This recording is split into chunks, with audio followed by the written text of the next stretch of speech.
আসসালামু আলাইকুম। আজকে কচুর গাঠির ভর্তা বানাবো, কখনো খাই নাই, এই ফার্স্ট আমি ভর্তা বানাবো। নিজের হাতে পেঁয়াজটা ভেজে নিলাম, মরিচটা টেলে নিলাম, টালা হয়ে চুলার ফে কচুর গাঠি দিয়ে গোসল করতে চলে গেলাম। গোসল করে আইসা এখন এই যে চিলে নিলাম, চিলে তারপরে মরিচটা হাতে গুঁড়ো করে নিব।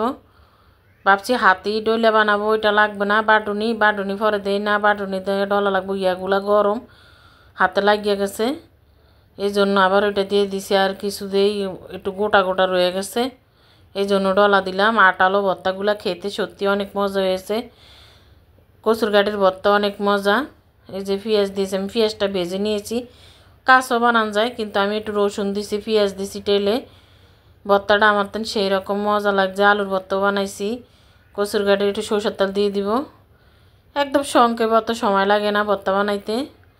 এই যে কচুর গাঠির ভর্তা মানে খেতে অনেক মজা হয়েছে মাশাল্লাহ। আমি এটার ভিতরে ভাত নিছি খেতে, 2টা বেজে গেছে, এখন খাওয়া দাওয়া করবো। এই যে খাইতে আসি, আর আলু ভর্তাও বানাইছি, স্বাদটা আছে।